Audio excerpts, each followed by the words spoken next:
Hey, gentlemen, moved here to the side for obvious reasons. If you're not joining us, please.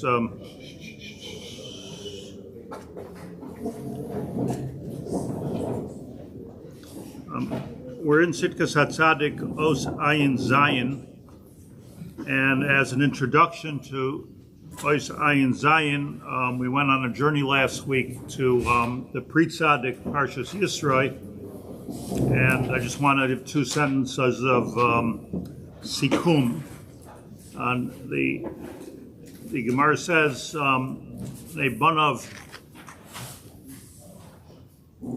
banav shel Haman oiskin b'Torah b'Bnei Brak. That there is a phenomenon in the world that somehow or another from the evil Haman came out Jews and Talmidei Chachamim, and they're oiskin b'Torah b'Bnei Brak. Ibnei banav shel Sitra, another evil human being. Malamdei tinoikos b'Yerushalayim. Sistra's grandchildren are cheder rabbis in Yerushalayim. That would explain a lot of things.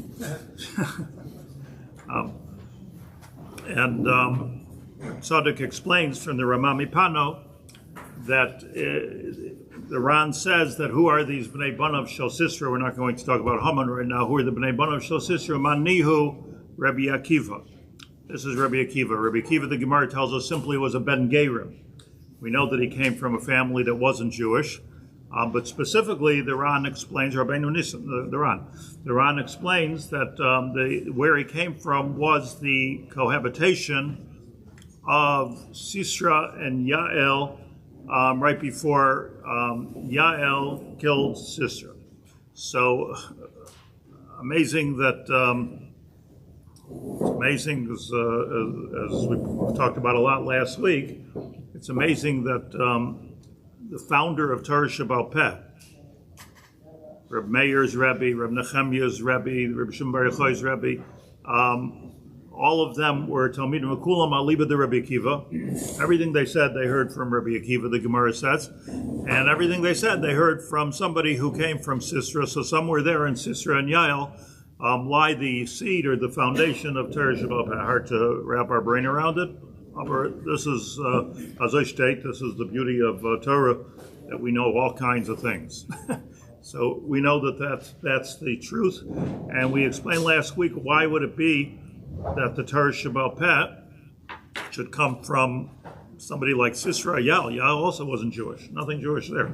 Yael was a Keni, so explain that Yael was Hakeni. She was a descendant of Yisroi, hence the pre-Tzadik in Yisroi, and Sisra was Sisra, going to his yichus, but Sisra was Sisra. And there's something in Torah Shebeal, and I want to talk about a little bit more today, but with your permission, another digression.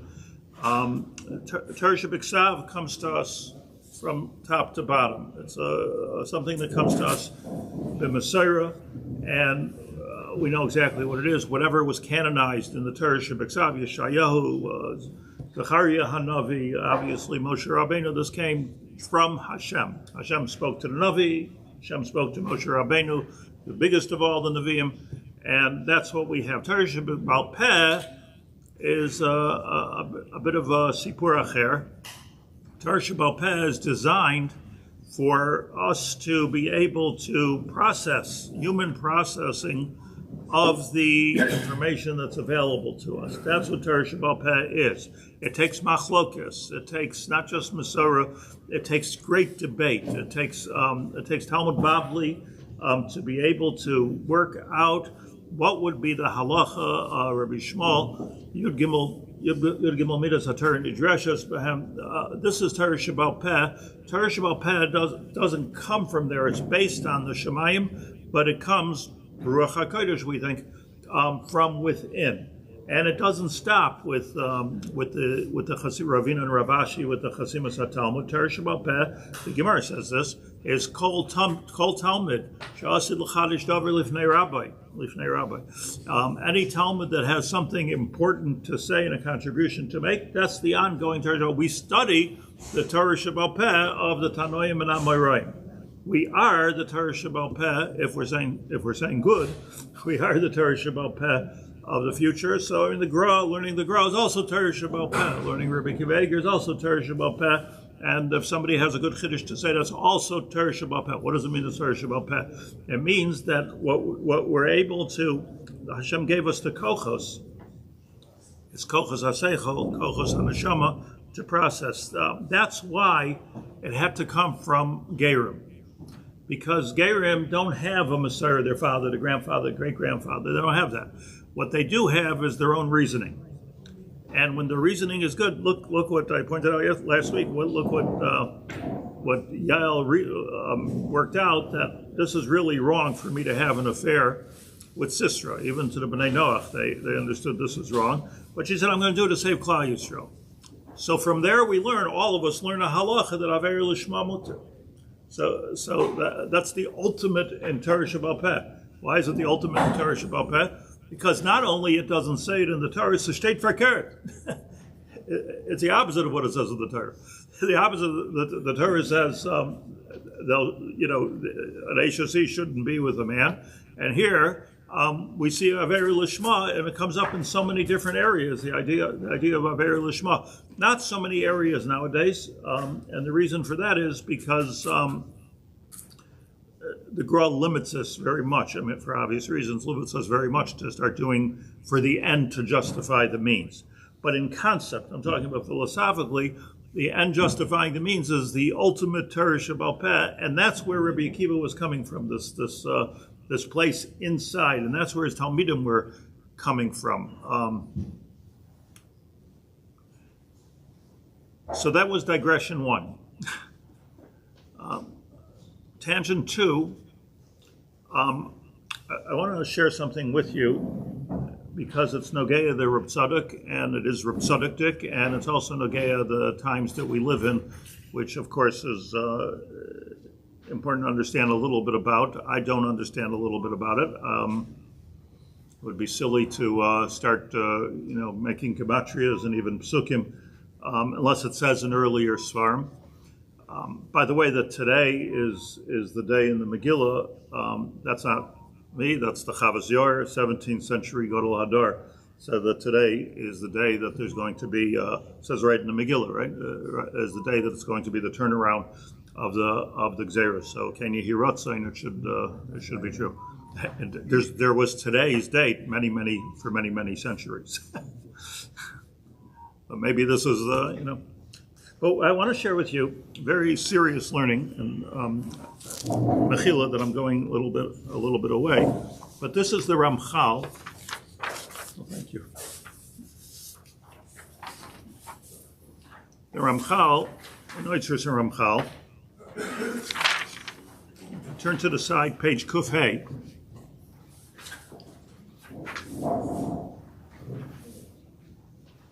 And this kind of Ramchal was not a makubal in the standard sense. It was the greatest makubalim in history, but he wasn't a makubal in the standard sense of the word, like the Arizal.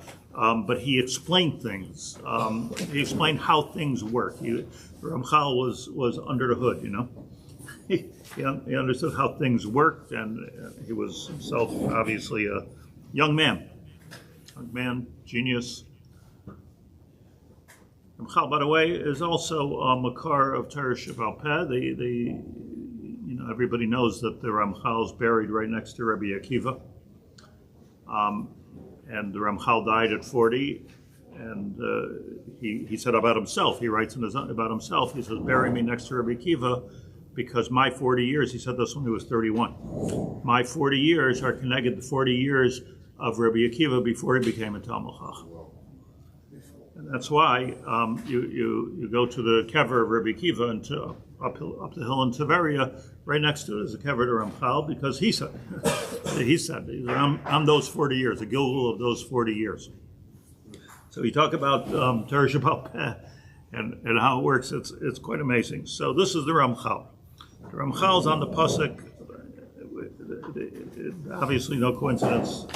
I'm showing you this because Am Kalavi Yakum is the name of our operation here. But Siyata Dishmaya, we should all have Siyata Dishmaya and be safe.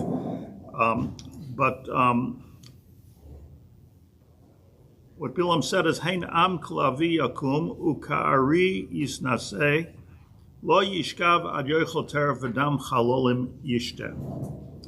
That Hein Am, they're talking about the Jews. This is Bilam's observation. Hein Am, or Nevuah. Kalavi Yakum. What's a Lavi? Lioness. Lavi is a lioness.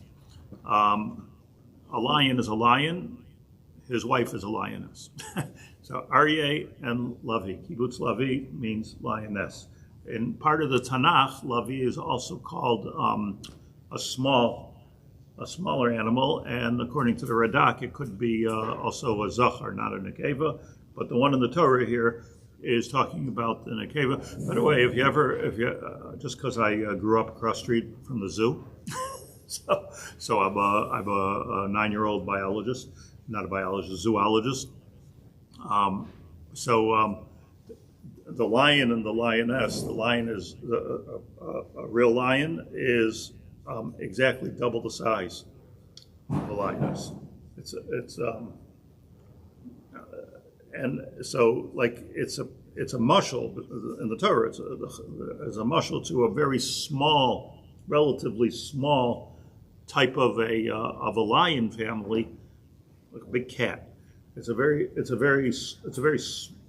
small yachasi version of a lion, and this is the dimion to Eretz Yisrael, Eretz Yisrael, a small lioness, and we will get up like a lavi, it says in the Torah, ukari, and then we will be, or sometimes we will be like a lion. Yisnase lo yishkav ad yochel teref, will not rest. Ad yochel teref adam chalolim yishta. We'll explain. Says the Ramchal. I'm not going to comment much on this because I don't know what it means to comment. I'm just, like I know. Just want to read. Kvar Yadua, it's well known. Shaharbe milchama strichen Yisrael lavor koidem shianuchu mimlachtam. Before Israel, Judaism, Jews, are finished with their task in this world. What's our task in this world? To bring light into the world, to bring morality into the world, to be an or la'amim. That's our task. Bring Mashiach, which will do all that.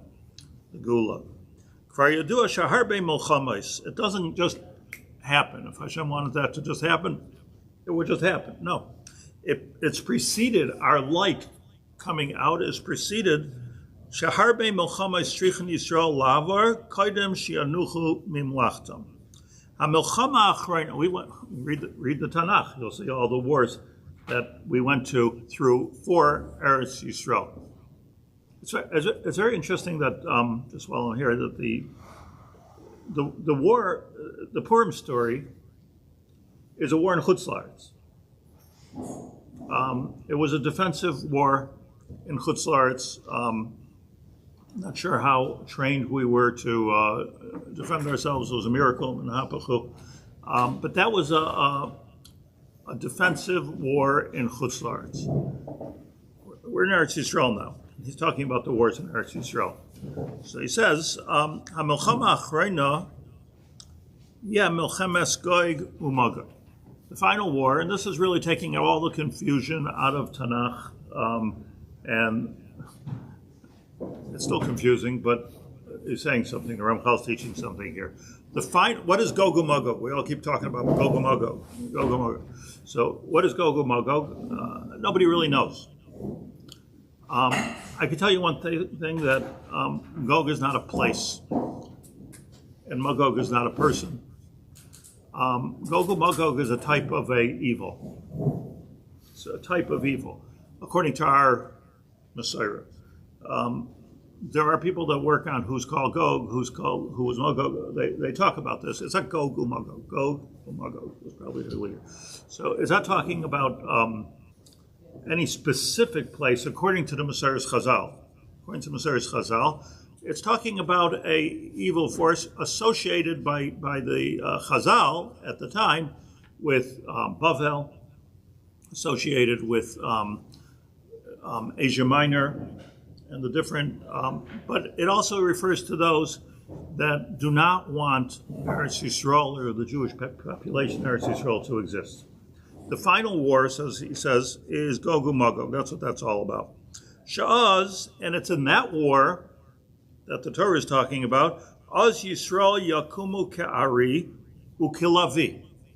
And it's at that time, that we will get up, Jewish people will get up, like a lion, like a lioness, Ninkaim Nikmasan Mina Umais, to take the revenge that needs to be taken from those oppressors, Asher Lachatzu Oisam Bigalusam, the Rishayim that killed us and oppressed us for all the generations. Gog and Magog is the time that's revenge. But it's not revenge.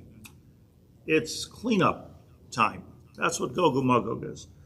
Uboisasman, the Ramchal explains this very clearly. It's a time of birur. It's a time of cleanup.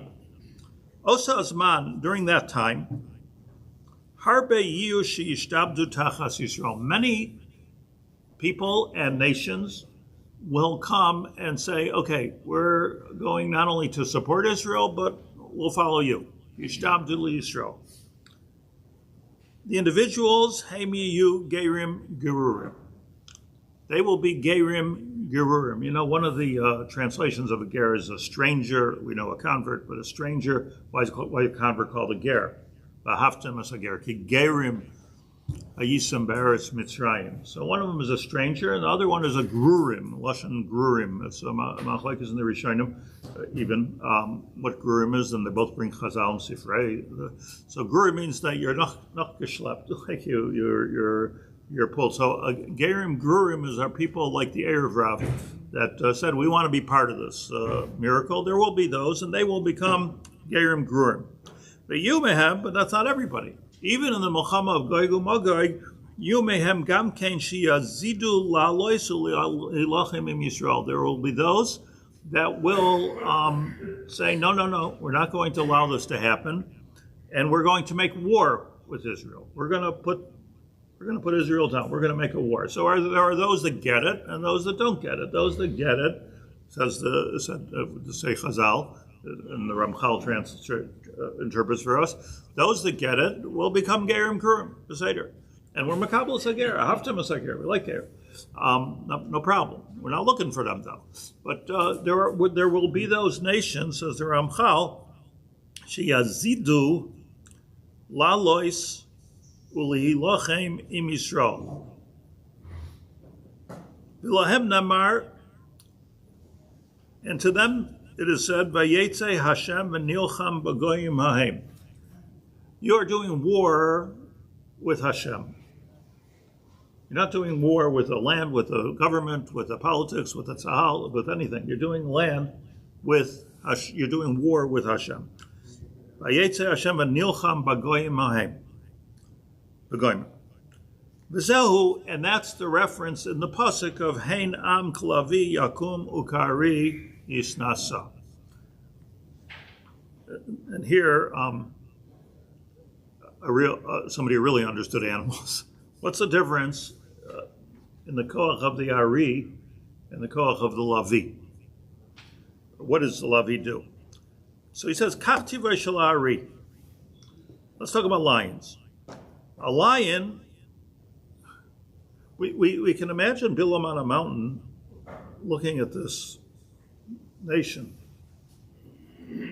Tivei shel Ari, the nature of a lion is kisharoya adam echad munach al aretz kemes.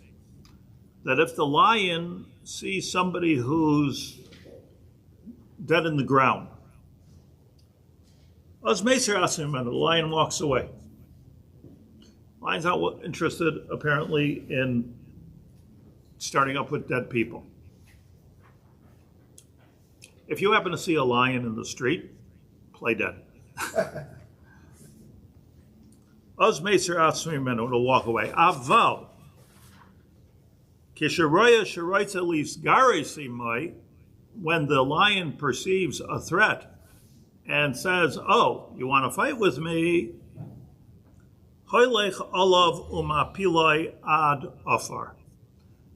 Then you're starting with the lion, and the lion attacks. Ad afar. Milchemes Gog and Magog hi hashlita ha'achroina, and this is the Kabbalah part and the part that brings us back to Reb Tzadok. Milchemes Gog and Magog, that war, hi hashlita ha'achroina she'achshav sam harosha lishleit ala kedusha. What's going on deep is actually a milchama, a war between kolchos of kedusha and kolchos of samach mem. And we dump everything in one basket because we don't know. Samach Mem, Sahara, Sutton, Amalek, all one thing. It's not the same thing. The only problem is I also don't know exactly what the difference is. But it's important to understand this, that whatever that Samach Mem, that Malach Hara, Malach Roshi, doesn't he call it? Yes, Sam Harosha. Whatever it is, it gets its koach like a parasite. It gets its koach from the koach of Kedusha. That's the difference. It's not an independent koach. It gets its koach from the Kedusha. So, what are we meant to do? Not have Kedusha? This has to do with Hashem's balance in the universe. So Hashem's balance in the universe is that this is the way this parasite eats. You know how a parasite grabs onto the leaf, let's say, and it sucks out the good. That's what a parasite is. God forbid in a person. But a parasitic infection is a different story than something minachutz that gets its kochos minachutz. So what's going on in Milchemes Gog and Magog? Says the Ramchal, hi ashlita achreina she'achshav sama rosha lishleit al hakedusha. This is a final effort to take over the kedusha. Take over the kedusha legamri. In other words, we could take so much of we could zap the kedusha so much, we could take it over. V'yeh habirur ha'achrein shetzarech lehei asais. And this is the moment of distinction. This will Gog and Magog between the men and the boys. And it's at that last war that we have victory. In the sense that, no, the Kedusha wins over the Samach Mem. The Yisrael, there'll be a situation that Jews will not be able to sit quiet, just not able to. In other words, once the lion is poked, Gog and Magog begins. Gog and Magog begins whenever that is. I'm not a Navi of any sort. I don't have any inside information. I'm just reading with you. But once the lion is poked, so then the lion says, okay, this is a danger. In our case, this is a tumah, this is a samach mem harosha, and it needs to be destroyed. But us, I just keep reading this. Yisrael enam yecholim lishkait ki yashlimu pulasam. They can't rest until the job is done. Hainu, what is the job? Hainu habirur mikol hanitzoitzos shegozla hasitra achra. Changes words. Note mina kedusha. We need to find. Bear with me. Every line is a new chiddush. We need in the what's the Sitra Achra? The Sitra Achra is when Hashem created the world. Hashem created. This is like Zohar 101. When Hashem created the world, he created two kochos in the world. Why is Hashem's cheshbonos? But he created two. One's called the koach hatoiv vayhi or kitov, and all of the spheros and everything is all based on that or. And another thing Hashem did is he created a Sitra Achra, a different pipe, a different highway of creation. So everything in the world is this combination, if you will, of positive and negative, even batteries. Everything is Zachar and Nekeva, not the Nekeva. I'm just saying that everything is this duality of sorts. And, you know, like Rav Chaim says in Nefesh Chaim in Shar Gimel, Nefesh Chaim says that, you know, a person has a choice where they're getting their energy from. Maybe many people say, but that's where I saw. Everything we do is with the energy of Hashem in real time. We don't have any energy at all. The Tomer Dvara says this is, you see this by Yerovim and Nevat, the Tomer Dvara is Meirach on this. There is no koach that doesn't come in real time. It's not like, oh, well, I got some koach yesterday. No, it's like you pull out the plug of the light and the light goes out. So as simple as that. You plug it and it goes in. It doesn't have any solar reserve to it. So when everything a person does, and this is how Nefesh Chaim explains Bechira Chavshis, everything that a person does is to make a decision, where do I want my energy to come from right now? Do I want it to come from the or do I want it to come from the Sitra Achra? And the Sitra Achra is a stronger energy. It's a stronger energy.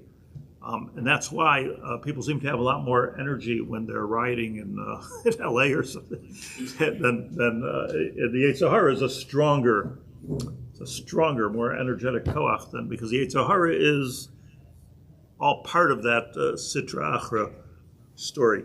But get back to Chaim Volozhin for a second and then back to the Ramchal. Let's say a person's talking. Right now I'm talking. Hopefully I'm saying good. Hopefully I'm teaching Torah. Hopefully, Bezrat Hashem, the kochos of Dibur in real time are coming from the or of the or kitov of the Bria. Let's say, toch kadei, I start speaking Lashon Hara. I'm correct. I start speaking Lashon Hara. The pipeline just moved from here to there, and all of a sudden, I don't turn green, but spiritually I do. All of a sudden, every drop of koach that I have is coming from Sitra Achra. So, like in the middle of a word, you know, that's how long it takes to change it, because a person has to choose the kochos that they have. A lot of the back to the Ramchal, a lot of the Sitra Achra, and this you find in a lot of Svarim. Again, you know, if you're kind of artistic, maybe you can imagine this, but I mean, we can't fool ourselves into thinking we understand it, but just we can know it. We can know the idea.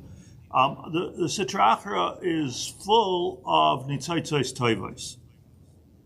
Aver lishmar nitzotzos toivos. Nitzotzos toivos are sparks of goodness right in that ra. People are good people. We say something good.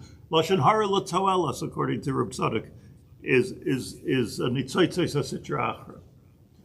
They're sparks of goodness within the evil, because HaKadosh Baruch Hu made the world that way, that there's a koach of tov and there's a koach of ra, right? So or kitov, vayar Hashem kitov ma'od, the Chazal say that zu yetzer hara. It's more energetic. The idea is now to get to make sure that we don't kill the Tzidkas Hatzadik, which is in the Sitra Achra. Do you understand this? Precise. It has to be precise. Habirur mikol hanitzaitzais shegozla hasitra achra min kedusha. Don't forget that the Sitra Achra is feeding off kedusha, and it took a lot of good stuff. It took a lot of good stuff out of the kedusha. Think about it. So that Sitra Achra has taken good things, and now they're there. And once they're there, you can't kill them. You have to be mala those nitzitzis. You have to take those nitzitzis. Those are the gerim gerurim, l'klal Yisrael. And I return our thoughts back to Rabbi Akiva and back to Yael Eishes Hakeni.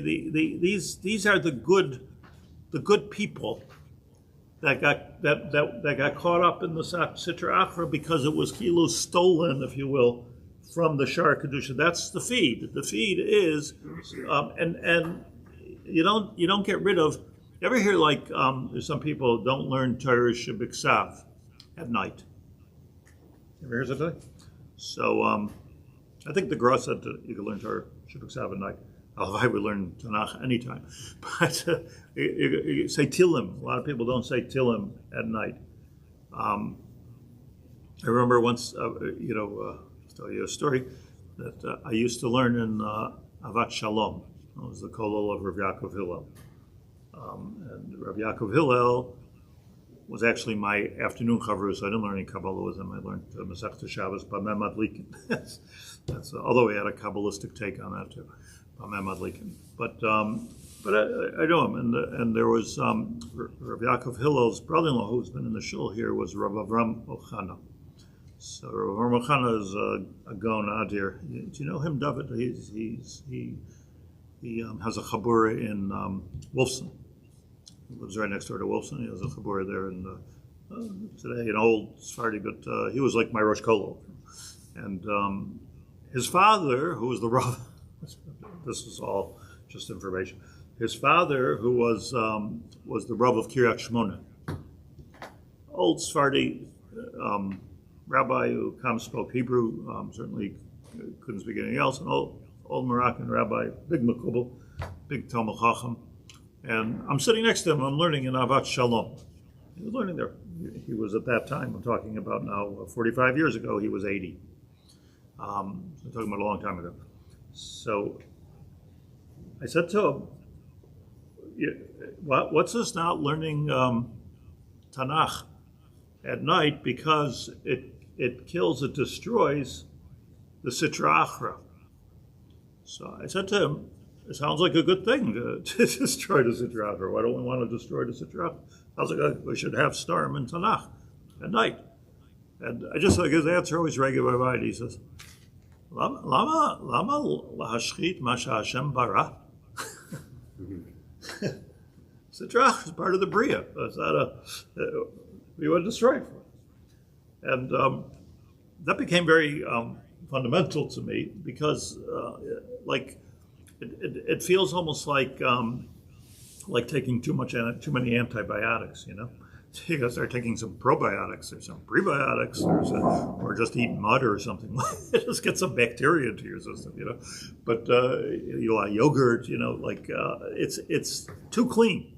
The Bria is designed to have this balance of Or Kitov and Sitra Achra. Are you following me here? Okay. So don't get excited. This is pretty simple stuff here. But so says the Ramchal back to this, what has to be done during the Milchama of Gog and Magog is the birur, as we have to recapture the nitzotzos of Kedusha, of goodness, of Tov, of Or, that are found and trapped within the Sitra Achra. That might mean simply that, there's good people out there, but they're trapped in a Sitra Achra. They're trapped on the other side. So they're trapped there. So help them get untrapped. That's what it means to be Mala Nitzitzis. And one who does that, remember, is the Aryeh and Lavi in two different ways. Is to untrap and give freedom and release, if you will, the Nitzitzis type. You know, I was very famous that Rav Kukal of Sholom spent a few years in Golos between the world wars, right after World War I. It was wandering around Europe. He ended up here or there. A few rough years, which he said about that these were very, very important years because he had to go around in Golos. He was there as Israel, yes, but he had to wander around in Golos to be Mala Nitzitzis. and he names the Netzitzes that he was Mala. He names them. I'm not giving a Shiur in Rav Kook right now, but he names exactly who they were. And by the way, like his big Talmidim were university students after World War I in Europe. And they like he came and he was like, they somehow met him and, a big sage and a big mystic, and they were taken with him and they became, great poets, great writers. I mean, and then of course came Torah Shebeal, thousands of Talmidim. But he called that the tkufa in his life of being Mala Netzitzes. So this is no different than Chaim or all the other. The Ramah writes the same thing when he had to run away. He writes this in the Ramah when he had to run away from the pandemic that his family died in. Not the Black Plague. What was the bubonic plague? So he writes the running away. He writes this not in this doesn't say the Ramah. The Ramah just says you're supposed to run away. But he writes that this was also a time of he doesn't call it Mala Netzitzes, wasn't his language, but he calls it was a time of personal galus for the same reason that all the Jews together had to go through galus, and that's somehow or another to bring out the Netzitzes that were taken from us in galus. You could write a book or an encyclopedia on who the Netzitzes were and how that works, but I'm not writing that book. Yeah. Netzitzes is always referring to neshama, or it could be the job of the Lavi to destroy bad midos. I don't know. My understanding is Netzitzes are not necessarily neshamas. It could be or people that way. But like for instance, Netzitzes, I heard of the name of Rav Chaim Kanievsky, Olav Sholom, that like he felt that so much of technology is coming from the Sitra Achra. But there's so much good. This was somebody who said he had somebody came to him. It's one of those those short answers, cryptic answers. But somebody came to him and he said that he teaches Torah online. So he called that, picking up the nitzotzos of technology. The Ramchal's telling us that was stolen from us anyway. In other words, what that means is that Hashem gave it in Kedusha. It's meant to be Kedusha. Anything that's B'Kedusha, just dalachem, anything that's B'Kedusha, if taken into the wrong hands, can become very, very dangerous and harmful. So there's a chap here to, and that's why Machrivayach Marsayach Mimech Yavo. Some of the greatest enemies of Israel, Adayom Hazeh, are coming from, as my father used to call them, the Yiddish anti-Semitin. But there's a reason for that too. So this particular sentence is very telling. Hainu Abir, the Gog and Magog, is a milchama which has a purpose. Its purpose is not to conquer land, not to conquer weapons, and not to kill people. It's to do a birur. And the birur of all the Netzitzes shegazla Sitra Achra min hakedusha.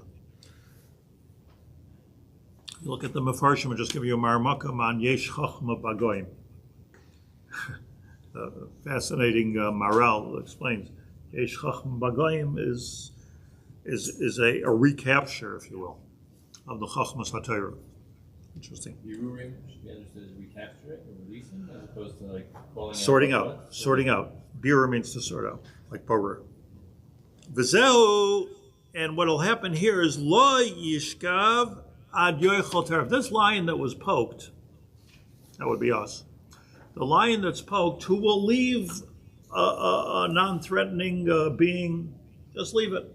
That's good, it's bad. Who knows? We're not proactive in that way until Ben David comes to the world.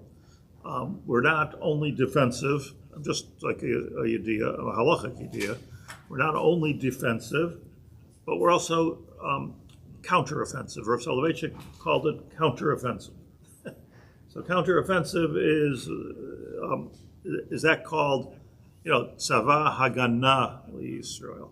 So that's defensive. But there's also counteroffensive, where you're doing something offensive to prevent for future danger. That's called counteroffensive, which is a different way of looking at defensive, or a different madrega in defensive. The Klal Yisrael, the Bnei Yisrael, are doing nothing as long as you're playing dead. Sitra Achra is playing dead. You get up and you start to fight with us. Lo yishkav ad yochal teref. That's the end of the pasuk. Lo yishkav will not rest until it is completely devoured. Teref daika. What's the diuk of teref? Teref daika. What's teref mean? Ad yochal teref. Give me a touch. Like treifa.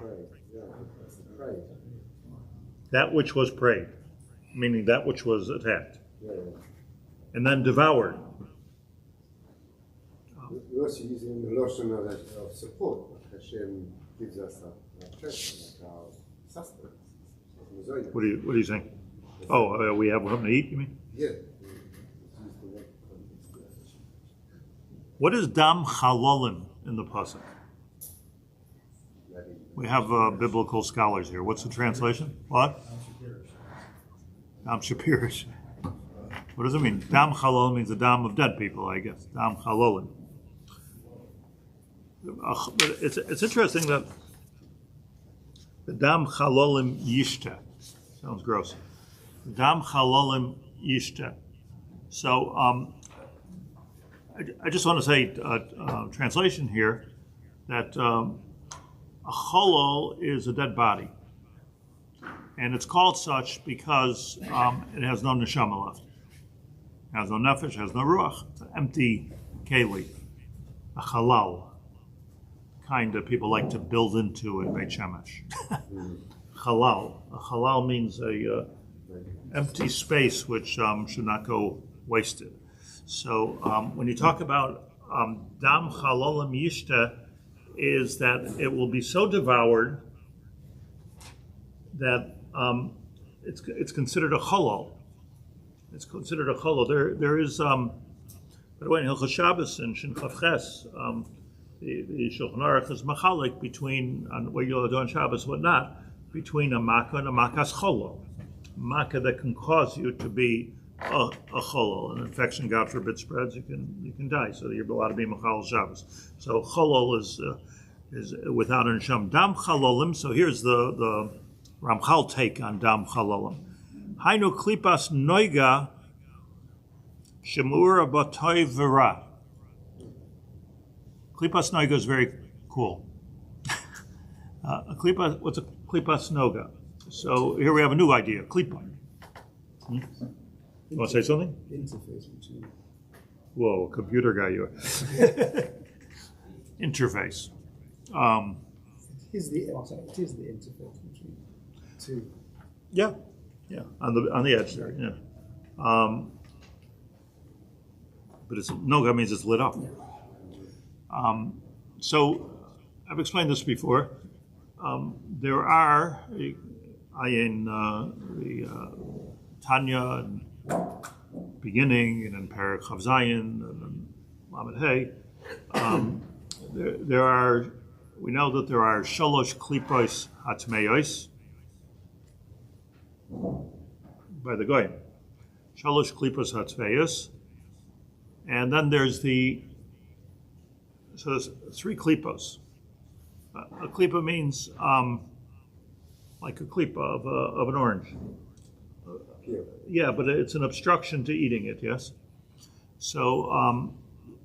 Like a peanut shell. Nobody's eating peanut shells, even if you're a nutrition freak. Nobody's eating peanut shells. That's a klipa. If you open up the peanut, that's a better example than an orange. If you open up the peanut, so or on the outside you have a klipa rishona. You go inside further, you'll see a white net that goes around the inside of the peanut shell. That's a klipa. There's three klipas. and a klipas noga. The klipas noga you could actually eat. The klipas noga is a little brown part around the peanut. So there's 3. It's a klipa, but that klipa, you can put it in your smoothie. So there's shalish klipas, and that's why we say in Shemona Esrei, v'hazedim meheira sa'aker shaber usmager. Get rid of the 3 klipas hatzayas. What's the next word? V'sachnia, that's the klipas noga. So Balatanya says. V'sachnia, take that 4th klipa, called the klipas noga, what you call the interface. That which is right in between. What's the point of that interface in our language? Ad makom sheyadon yadenu magas, is that's how the light gets through. It has to light up, but the light can be used by the Sitra Achra, and the light can be used by the Kedusha. So Sa'aker, Shaber, Smager, the Shalosh Klipas Hatzmei is destroyed. Sa'aker, that's a lashon of destruction. Shaber, right? That's a lashon of destruction. Smager, does anybody even know what that means? What? Smager? Do you say it every day? What? Devour. Saker, shaber, usmager, devour. I looked into this word once. Smager means to devour. What about the klipas noga that's hanging over there? The tov shebahem, the kind of light which is right there in the goyim. The yesh chachma bagoyim, the good people. Sachnia, b'mehara v'yameinu. So this is what we're looking forward to. When are we looking forward to it? We're davening about this every day. We're looking forward to it at the time of the final milchama in the world, the end of the war. The goyim like to say the mother of all wars. This is not the mother. This is like the great grandchild of all wars. So this is the end, not the beginning. Didn't the Prime Minister just say something like that? This is not the beginning, this is the end of all wars. I think he just said that. Not that he's... what did he say? The end of the beginning. The end of a new beginning. No, the end of the beginning. Churchill said war. When the U.S. got involved. I think he said, the President of the United States said, I don't know if we're going to start a war, so he said, we're not starting a war, we're ending a war. That's the Sachnia. Here we are. On the Ramchal, we have so much. Zocha to learn Torah, you could have so much.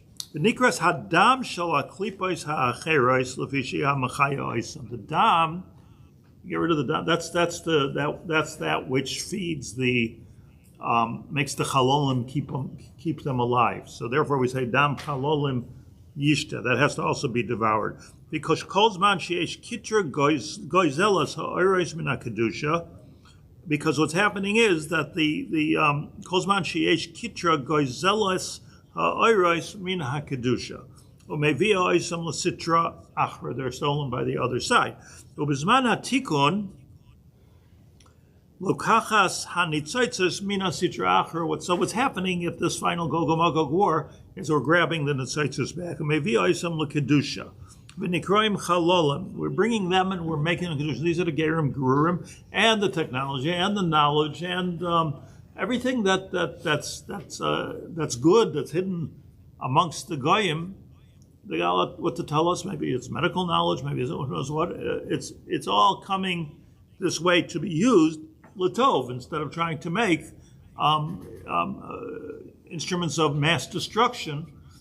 The idea is let it come latov. You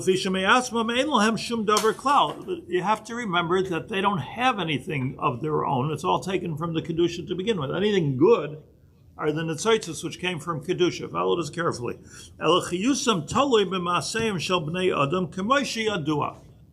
This is all well known. So if we could get through this war, says the Ramchal, then Hakol Yelech B'tikun, the world. This is the preparation for the Geula on a sophisticated level. Lo yeh makom l'sitra achra lamed afilu rega echad. In other words, it seems to me that the way Hashem made the world was with this tov and the ra and the balance, but that's not a forever thing. The forever thing is going to be kulei or, kulei kedusha. You see this throughout Chazal. No more Yitzhahara. I said HaKadosh Baruch Hu to take the Yitzhahara and to be shochet the Yitzhahara, shochet the ra. The Yumas Olam will have nothing to say. What we're looking forward to on a deep level is a world which is malei or. It's even hard for us to imagine that, right? I mean, it's what it means is, like Ramchal says in a different place. He says that that means that it's the final ending of the klolos that were given to Adam and Chava for eating from the Eitz Hadas. Talk about a red herring. That ends. That was not a forever klola. That was a klola for the time being, 6,000 years. On that time it says, Bila hamaves lanetzach, that there won't be any more maves. Why won't there be any more maves? Because the whole maves was an outcome of the Eitz Hadas. That's when the Gzeira of Misa came. So when we stand up, our last words, if you ever say a hesped, chas shalom or whatever, so your last words are supposed to be Bila hamaves lanetzach. That's supposed to be the last words of every hesped. Every rabbi knows these words. Bila hamaves lanetzach. It means to say that there will be there will come a time.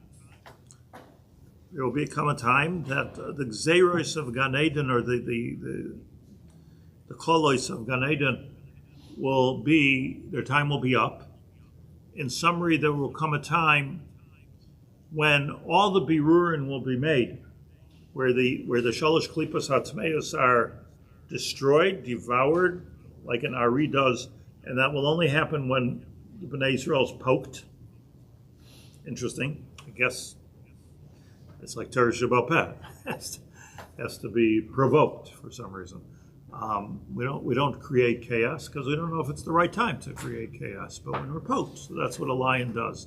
And a lioness is different, but I'm going to end here because sooner or later I got to get to Ois Ayin Zayin. Listen, we should all have Besaros Tovos and be safe and see Nisim v'Niflois from here.